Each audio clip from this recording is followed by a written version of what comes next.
Thank you. Okay, sorry for the delay, everybody. I think there's been a problem with the connection with Teams. So welcome. Thank you for joining us. This is the first of our hot topics in quite a while. So I'm basically just going to do a quick whistle-stop tour of COVID research in the MCA from beginning of 2020 up to date, and showcase some of the fantastic work that's gone on to get us where we are today in the hope of controlling this pandemic. So just to go back a year, so 31st of January, there were two cases confirmed in the UK. The 27th of January, we'd gone up to a total of 16, and by the 1st of March, there was a further 13 cases reported, including residents of Greater Manchester for the first time.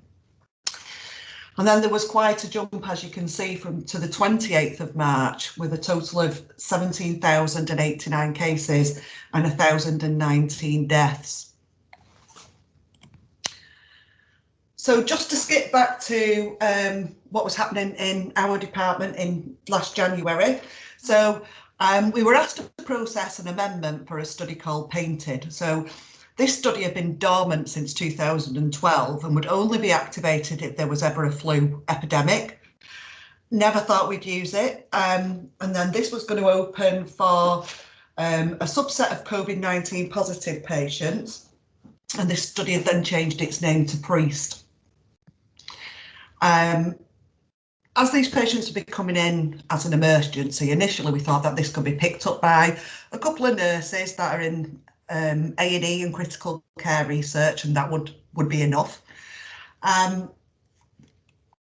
Soon after this, we were asked to open a study called a SARIC, and this was recruiting all COVID positive cases admitted to hospital. And there's a real push to get this study open as quickly as possible. It was nationally considered a priority trial. And at this point, we'd started to realise that we were dealing with something quite unprecedented and needed to reevaluate our research portfolio. This basically meant mobilising teams across the Northern Care Alliance. So we had to pause all of our current research portfolio and switch to recruiting to research studies, except for studies where follow-up we needed to continue for safety reasons or it was life-saving research treatments. So just to talk a little bit about the SARIC study. So it's a International Severe Acute Respiratory and Emerging Infection Consortium. It's a global federation of clinical research networks, been run for many years, providing a proficient, coordinated and agile response to outbreak-prone infectious diseases. And it was around collecting data of all positive COVID cases. We started doing this in mid-March 2020, and we're still continuing this now. The great thing about this study is the data is owned by the inputting site and can be extracted at any point from the people at the site, and it will give you anonymised data that can inform local projects or future research. And just to give you an idea of the numbers we were talking about at this time, so in March we'd recruited 147 participants into COVID research trials across the Northern Care Alliance. By April, this was 1,530. So just to move on to talk about some of our treatment studies. So the first one we opened was called Recovery, and this is a randomised evaluation of COVID-19 therapy. It's a basic protocol, so you can bolt on different treatment arms at pace, looking at different treatments and see if they work quite quickly or if they don't. And we opened this at the beginning of April. So just to look at some of the arms of the study that we've tried. So the first one we did was hydroxychloroquine, which is an anti-malarial drug. However, there was no benefit found from this, and it closed on the 4th of June.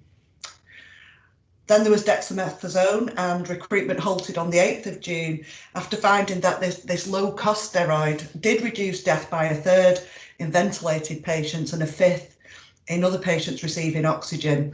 And that's actually now changed routine care, and that's part of what our patients receive when they come into hospital. There was then lopinavir and ritonavir, which are antiviral drugs, historically used to treat HIV. However, again, no benefit was found, and that closed on the 29th of June. And then we moved on to azithromycin, which is a widely used antibiotic, also has some inflammatory properties. No benefit found, and that was closed on the 27th of November. So the next one we tried was convalescent plasma. Now, convalescent plasma has historically been used as a passive immunotherapy for flu pneumonia, and more recently for our population of COVID positive patients. And convalescent plasma contains antibodies against the COVID-19 spike protein, which theoretically could neutralise coronavirus in those with current infection.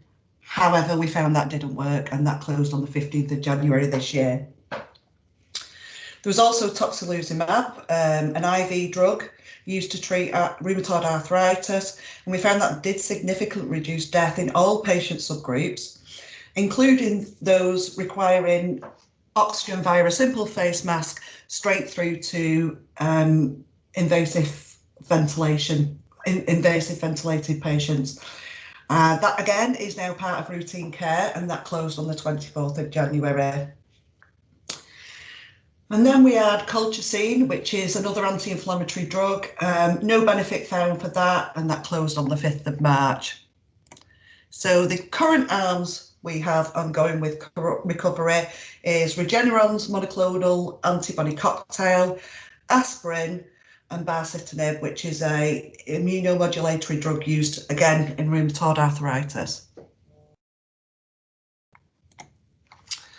So we also have Recovery RS, which is the largest global non-invasive respiratory support trial. 3 arms looking at different ventilation methods. So there's the CPAP devices, which were developed in a partnership between UCL and Mercedes Formula One. High flow nasal oxygen or standard care. As of 9th of February, there was 1,106 patients recruited into the trial, and 142 of these have been recruited at the Northern Care Alliance. And Berry Care organisation was they recruited the first participant in the UK. Recruitment and some interim data is being looked at as we speak, and we're just waiting for an update on that. So all of these are part of national, international response, seeing experts and research staff from many disciplines working together in a global response. And our priority has been the studies identified as urgent public health, and put simply, the ones that will do most good for our patients. There's also room for smaller local initiatives that could have long-term benefits for different patient populations. So at the Northern Care Alliance, we have the NCA research collection known as NCARC. So in this scenario, it's tracking immune response in COVID positive patients, looking at the processes that could have a detrimental effect. So far, we've had 300 patients from Salford and North recruited into the trial, trying to identify the right drug to use at the right time to reduce mortality. It's in partnership with Lydia Becker Institute at the University of Manchester, and also with the NIHR, who want to use the data to inform clinical trials of potential future treatments. And then we've also got Salford Kidney Study, which has been set up for quite a long time, since 2016.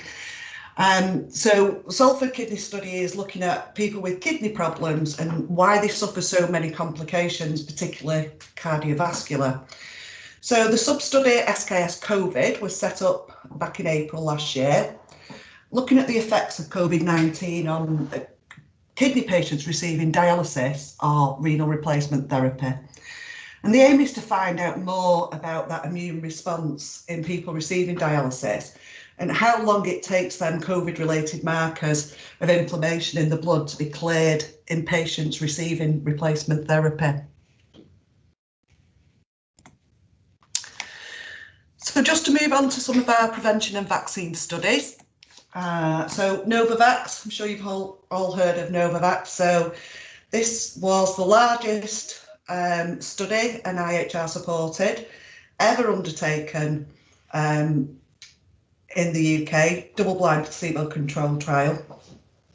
Recruited over 15,000 participants from 35 research sites in the UK in just over 2 months. So what we found was that Novavax is 89.3% effective at preventing COVID-19. We had nearly 500 volunteers took part through the NCA, and we used the Oldham Leisure Centre as our venue for most of our trials of this type. So that's currently awaiting MHRA approval, but 60 million doses have already been ordered by the UK government. And from a press release on the 11th of March by Novavax. Okay, well done. Pardon? Oh, sorry, my microphone. They found it's 100% has 100% protection against severe disease. Final analysis in the UK confirms it has 96% efficacy against the original strain of COVID-19 and has efficacy against variants confirmed in the UK and South Africa. So we then went on to deliver a trial called Provent. So this isn't a vaccine, but it's an antibody treatment offered to those who may not get a good immune response from a vaccine or who've had previous serious reactions to vaccines, such as anaphylaxis. So this AstraZeneca antibody cocktail combines 2 long-acting monoclonal antibodies. They're man-made proteins and they act like natural human antibodies in the immune system. So we've recruited 91 people to this study, again at Oldham Leisure Centre, and we're still following these participants up. So the study is still enrolling globally. However, recruitment in the UK has been halted due to the high numbers being unblinded, victims of our own success due to the fantastic rollout of our deployed vaccines.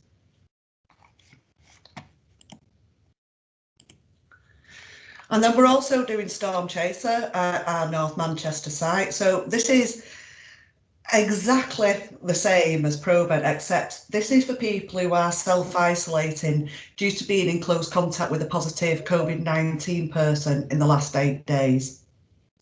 This study is due to close at the end of the week, but we've currently recruited 24 participants, and that's the second highest recruitment in the UK.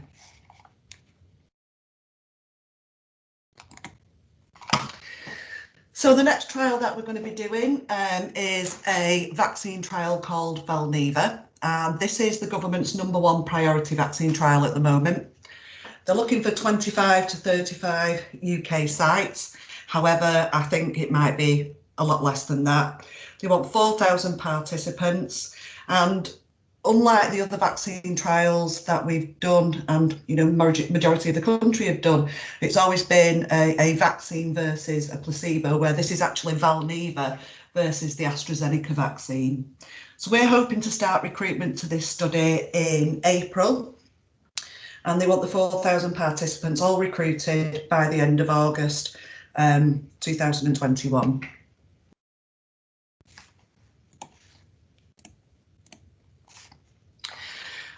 So just to highlight as well how well we've recruited to COVID studies across the Northern Care Alliance. So from the 1st of March 2020 up until the 1st of March 2021, the Northern Care Alliance have recruited 7,613 participants, being the highest recruiter in Greater Manchester.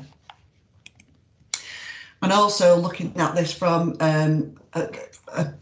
the whole of England, we're the 4th highest recruiter.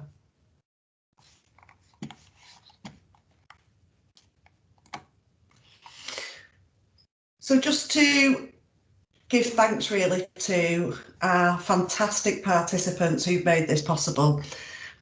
This is Steve, and he wanted to take part in one of our vaccine trials to try and help beat this pandemic. And without people like Steve, we really wouldn't be in the position we are now with deployed vaccines, and over 34% of our population having received a first dose of the vaccine already. And then I just want to give a really, really big thank you as well to all our fantastic staff across the Northern Care Alliance who've worked tirelessly on all of our COVID studies over the last 12 months. And without you, none of this would have been possible. So thank you from all of us.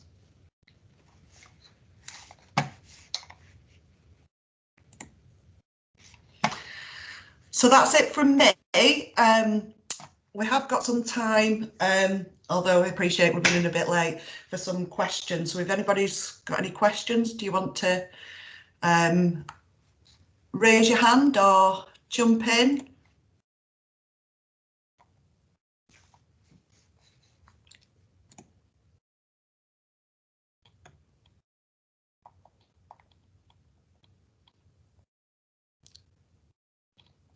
No. I'm sure somebody's got some questions. I've never known many of you to be this quiet. I have a. It's me, Claudia. Hi, Claudia. Hi, Vikki. Very interesting to hear about all the work going on, because you have a glimpse through the contact letters. Can you hear me?